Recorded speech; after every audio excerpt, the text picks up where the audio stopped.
ابو مسعود انصاری رضی اللہ عنہ سے روایت ہے کہ ایک شخص نے کہا کہ یا رسول اللہ صلی اللہ علیہ وآلہ وسلم، قسم اللہ کی، میں صبح کی نماز میں فلاں کی وجہ سے دیر میں جاتا ہوں، کیونکہ وہ نماز کو بہت لمبا کر دیتے ہیں۔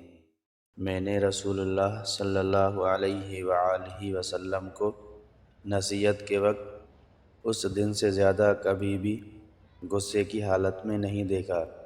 آپ صلی اللہ علیہ وآلہ وسلم نے فرمایا کہ تم میں سے کچھ لوگ یہ چاہتے ہیں کہ عوام کو عبادت یا دین سے نفرت دلا دیں۔ خبردار، تم میں لوگوں کو جو شخص بھی نماز پڑھائے تو ہلکی پڑھائے، کیونکہ نمازیوں میں کمزور، بوڑھے اور ضرورت والے سبھی قسم کے لوگ ہوتے ہیں۔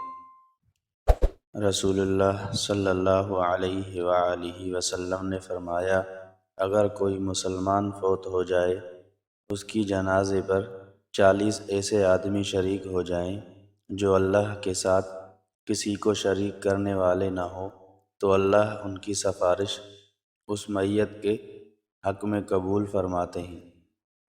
رسول اللہ صلی اللہ علیہ وآلہ وسلم پر کثرت سے درود پڑھنا تمام غموں سے نجات اور گناہوں کی بخشش کا سبب ہے۔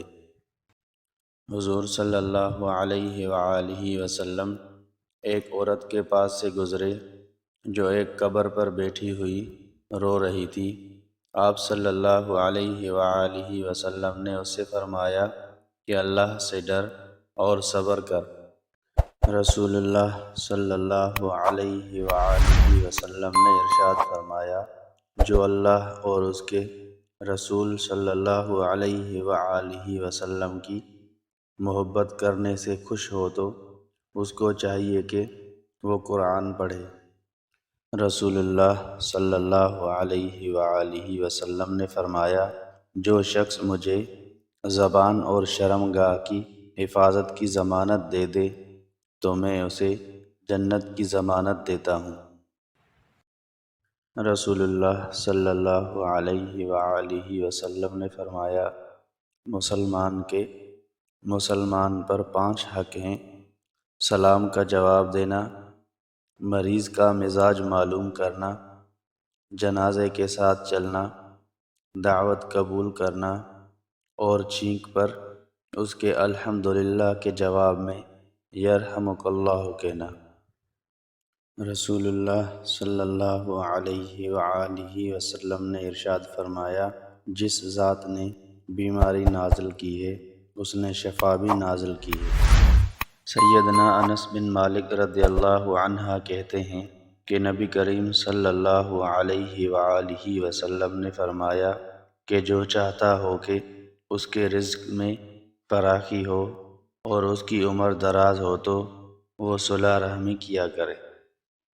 نبی اکرم صلی اللہ علیہ وآلہ وسلم نے فرمایا، رب کی رضا والد کی رضا میں ہے اور رب کی ناراضگی والد کی ناراضگی میں ہے۔